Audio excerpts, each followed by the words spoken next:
Hello and welcome to another episode on Maritime Radar. The port plays a key role in connecting nations, trades and economies. This has profound impact on trade volume and transport cost. However, the sector is confronted with many challenges such as new standards and modernization to achieve international best practice, especially in areas of security, safety, environmental management, port operation, and services. The ever-evolving and changes in information technology, inter- and intra-regional competition, the ever-increasing size of ships, cargo handling equipment, and traffic growth, among others.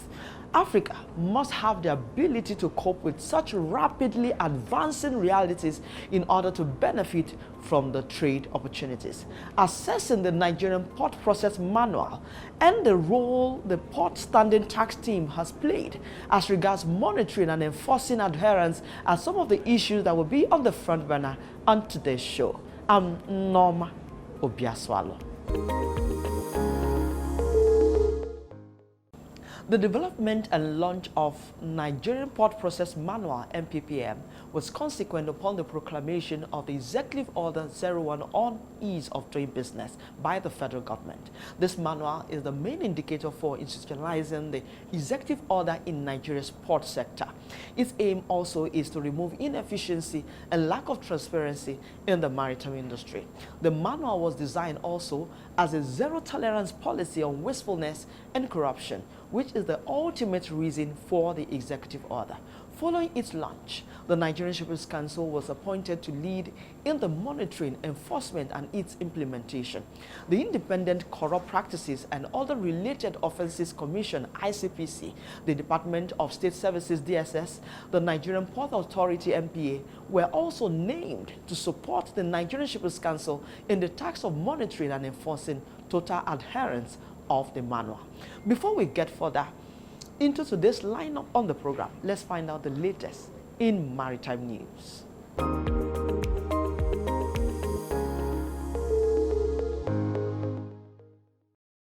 The Nigeria Customs Service (NCS) Apapa Area Command said it collected 1.172 trillion naira as revenue in 2023, even as it has set its sights on collecting a whopping 1.8 trillion naira in 2024. The Customs Area Controller of the Apapa Command, Babajide Jayoba, disclosed this while decorating newly promoted officers and men of Jayoba noted that what was achieved last year was due to collective effort. The area controller, who assumed duty in September 2023, said it discovered that the command was far from realizing its revenue target. The Apapa Customs Boss charged the newly promoted officers to up their game in the command's efforts towards optimizing its revenue collection of nothing less than 1.8 trillion naira in 2024. He warned the promoted officers not to use their new rank and position to exert authority, but to see it as a call for greater responsibility and performance in various assignments. The Managing Director of the National Inland Waterways Authority, Bola Oyebameji, has directed the management and workers of the agency to sign a performance bond. He said these at the opening of a 2-day special retreat and workshop with the theme Repositioning the Inland Waterways Authority for Excellence in Lokoja, Kogi State. Oyebameji noted that these would enable the agency to meet the aspirations of President Bola Ahmed Tinubu on inland waterways and the blue economy. The new boss pointed out that he has equally signed a performance bond with the Honorable Minister and the Permanent Secretary. Oyebameji implored staff to sign the performance bond as a promise to deliver on mandates, emphasizing that it will determine the agency's working relationship going forward. The Nigerian Maritime Administration and Safety Agency says academia has a major role to play in the development of the nation's blue economy, and because of this, NIMASA is committed to the development of the Institute of Maritime Studies at the University of Lagos. The Director General of NIMASA, Dr. Bashir Jamo, during a visit by the management team of UNILAG, led by its Vice Chancellor, Professor Folashade Ogunshola, urged the university's leadership to develop and implement a 5-year action plan to make IMS the epicenter of research for the repositioning of the blue economy. Dr. Jamo said that he hoped that in the next 4 to 5 years, both NIMASA and UNILAG should be able to boast of important research milestones achieved by the IMS, leading to recommendations and action plans geared towards development of Nigeria's blue economy. Professor Ogunshola assured NIMASA management of the university's commitment towards sustaining standards of intentionally changing the narrative of maritime education in Nigeria. The IMS building is one of 6 projects cited across each geopolitical zone of the country by NIMASA to provide suitable manpower requirement for the contemporary maritime industry through comprehensive theoretical and practical maritime training. Revenues from Egypt's Suez Canal are down 40% from the beginning of the year compared to 2023, Canal Authority head Osama Rabi said after attacks on ships by Yemen's Houthi rebels caused major shippers to divert away from the route. Rabi added that ship traffic was down 30% in the period between January 1st and 11th.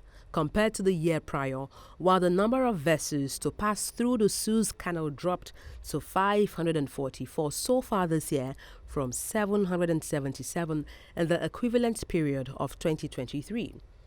The Suez Canal is a key source of scarce foreign currency for Egypt, and authorities have been trying hard to boost revenues in recent years, including through an expansion of the canal in 2015, as a further expansion is underway. Yemen's Houthi rebels have been attacking commercial vessels in the Red Sea for weeks to show support for Palestinian militant group Hamas in its fight against Israel.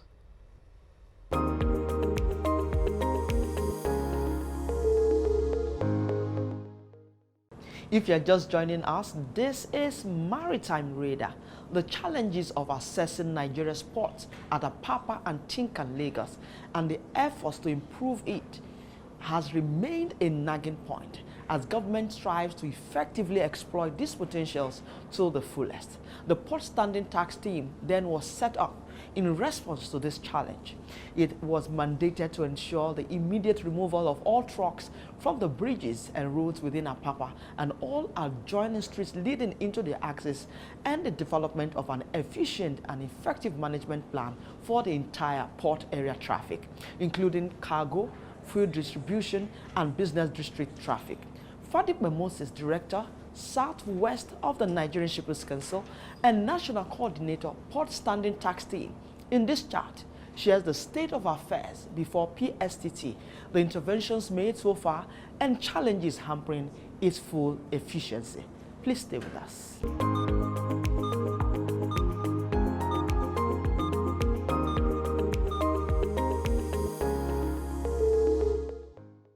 It's good to have you on the show, and Happy New Year. Thank you, madam. Let's start this conversation having a background understanding of NPPM, which is the Nigerian Port Process Manual.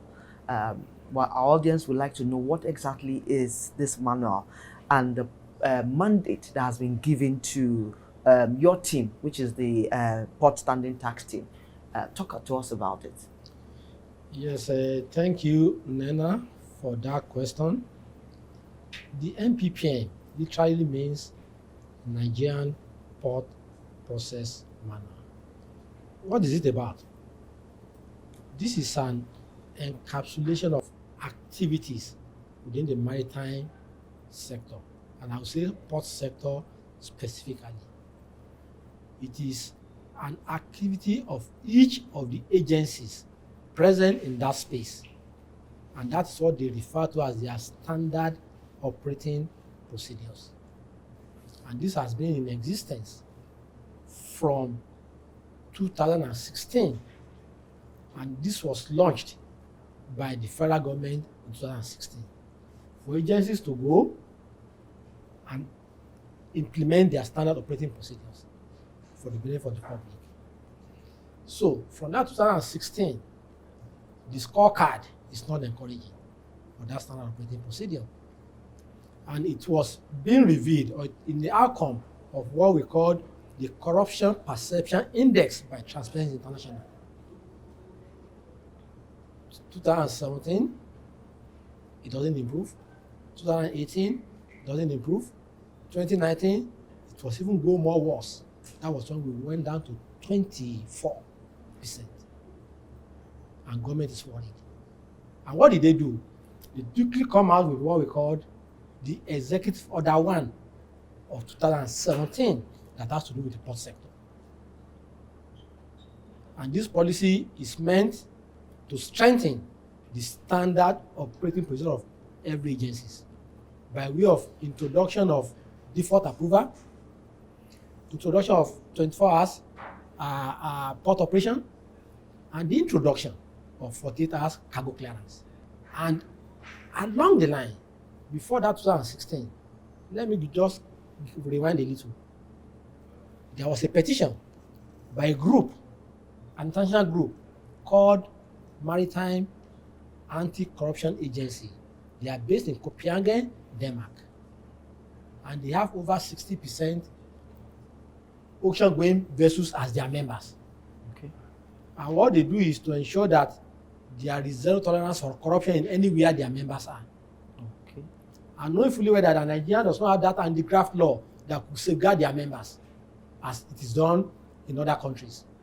So they have to write a petition to the federal government in 2012 to say, look, this is the quantum of corruption our members are experiencing while they are in your domain. We might be forced, constrained to restrict our vessels from coming to your domain. And that's not good for us. It's not good for us. And the government in 2012 quickly pushed that petition to ICPC, Independent Corrupt Practices and Related Offences, to look at it. Is it true? Is it false? And ICPC 2013 carried out what they called corruption risk assessment. And by 2014, they discovered that all the allegations were true. And that was what gave birth to the commencement of putting in place standard operating procedures that I mentioned that was launched in 2016. What is the challenge? And they discovered there's a lacuna. What is that lacuna? My SOP says who I am. My SOP tells what I do. It only states how I do my job. But it never talked about timeline to do my job. And that was why they now say, okay, there should be a timeline. And that MPPM that we're talking about now is not a document that warehouse all the SOPs with timelines. So when that now one comes into being, the federal government now launched that document, MPPM, on the 9th of December 2020 at Aso Rock on the World Anti-Corruption Day to make it symbolic and significant. The Office of Vice President was now mandated to bring in the Independent Corrupt Practices and other related offenses to put up a tax team that will not be the monitor for this program. And that was how the Presidential Port Standing Tax Team was petted.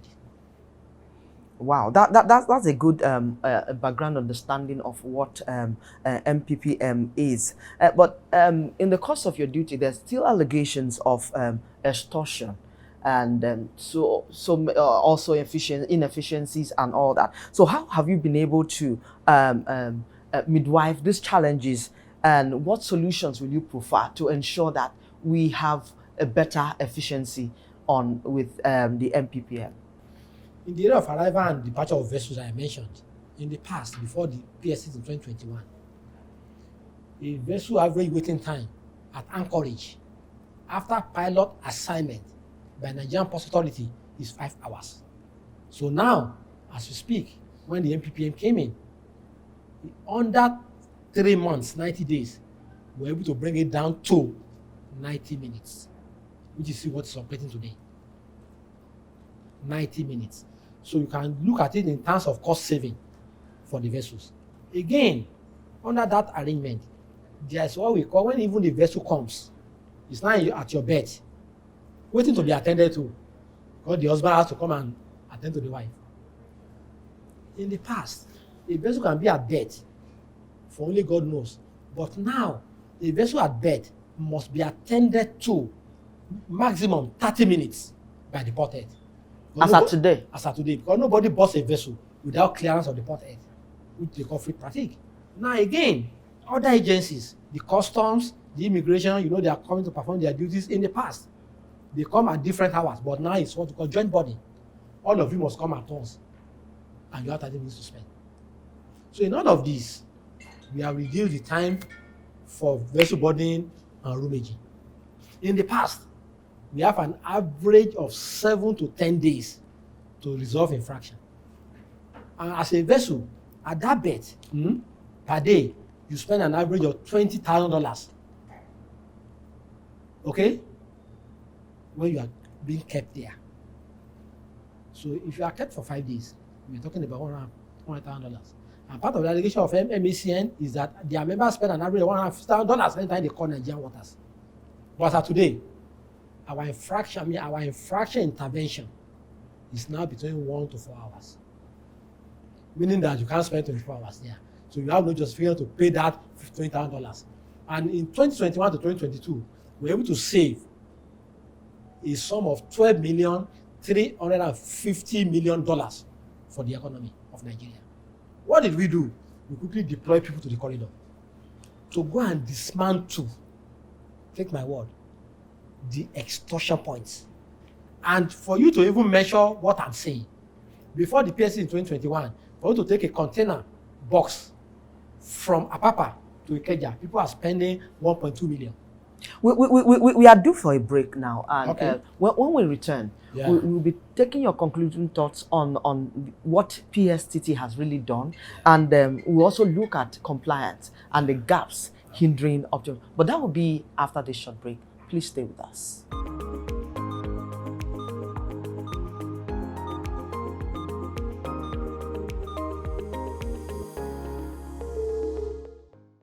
Africa needs its own storytellers, people who understand the continent because they're from it.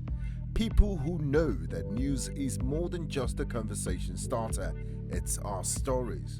Because these stories run deeper than headlines and segments. It's about digging deeper to get the facts and telling the human side of every single story, not just the echoes from foreign headlines and perspectives.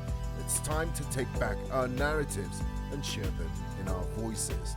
The birth of Africa's New Age reporting, and this is where it begins, right here at News Central TV, with stories that put Africa first.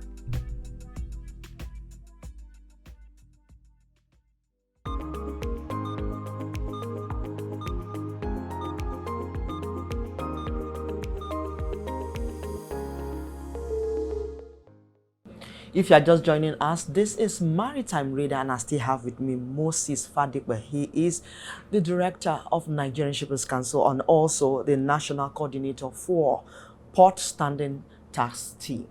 Before we went on that break, you were telling us the achievement of PSTT, your team, and what you have achieved to ensure economic revenue for Nigeria. So, but I want to move into compliance. Okay. How has it been? How has compliance been? And what are the gaps that's hindering optimal compliance? Let me quickly say this. Nigerians are wonderful people.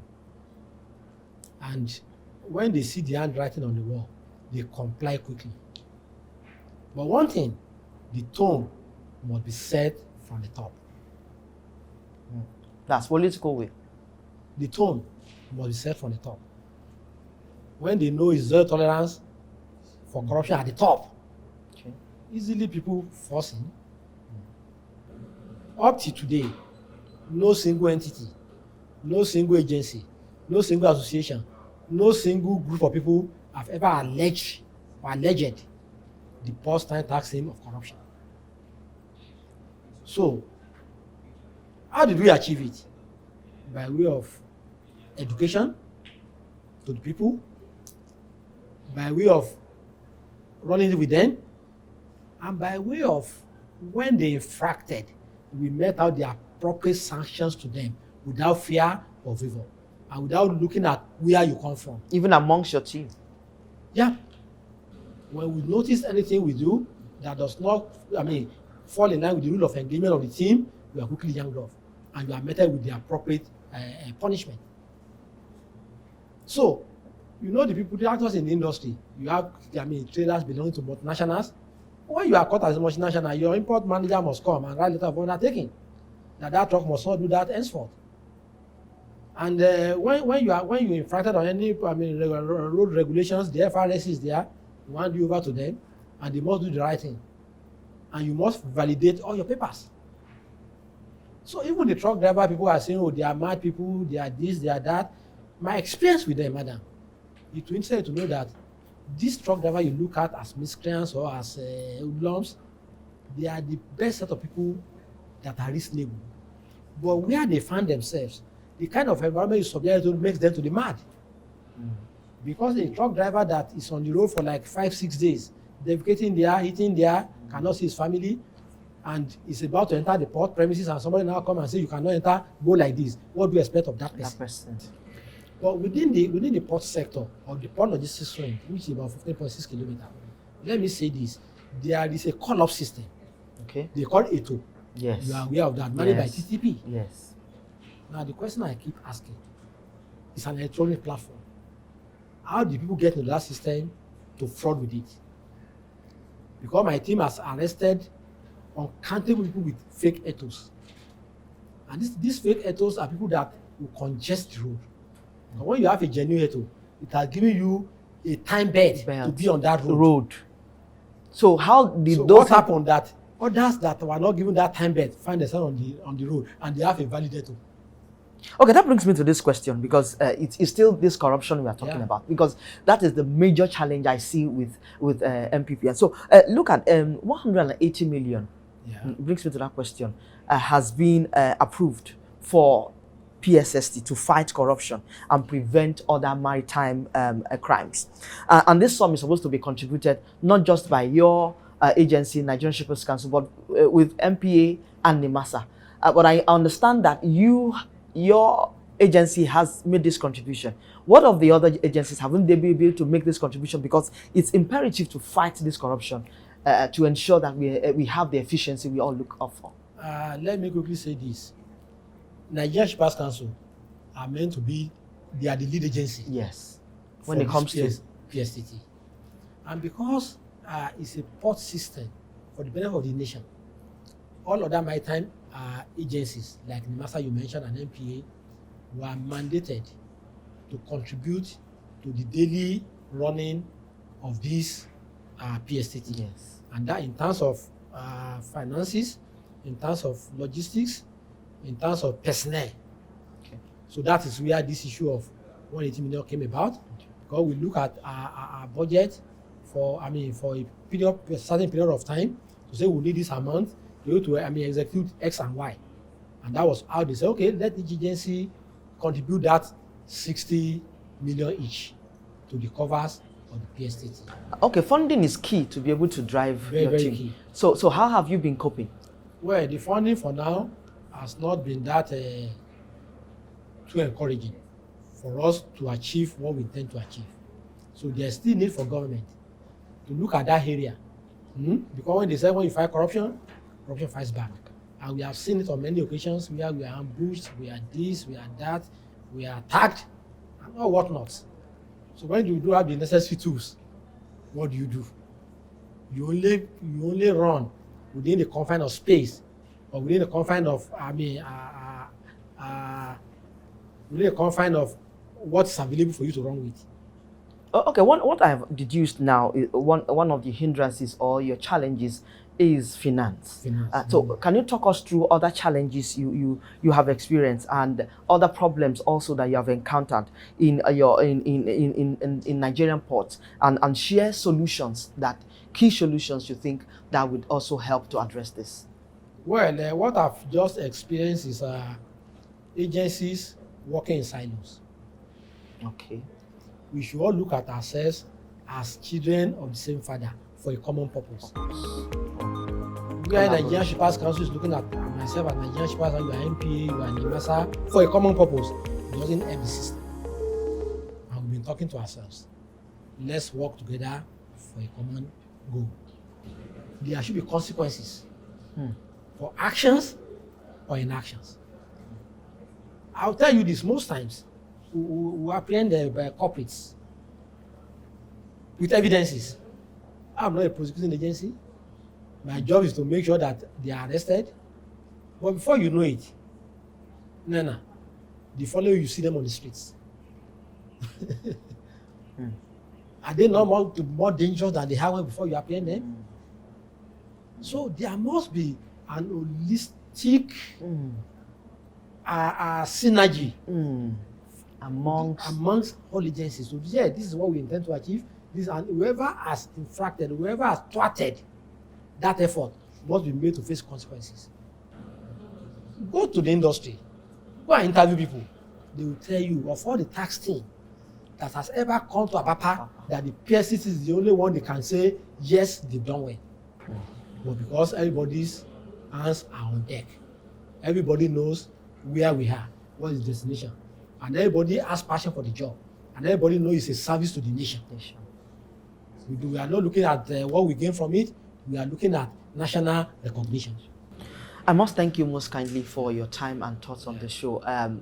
These things, we could talk about it the whole day, but I must thank you for what you are doing, you and your team, and we trust that government will, just as you have mentioned, will look into this, look at your break, what your break has cost, look at where we were and where we are now, and be able to give you the necessary support and funding that you need. I must thank you most kindly for your time and thoughts on the program. It's been Moses Fadipe. He is Director, Nigerian Shippers Council, and he's also the National Coordinator of Port Standing Tax Team. Thank you very much once again for your time and thoughts on the program. And I wish you well, you and your team. Thank you so much.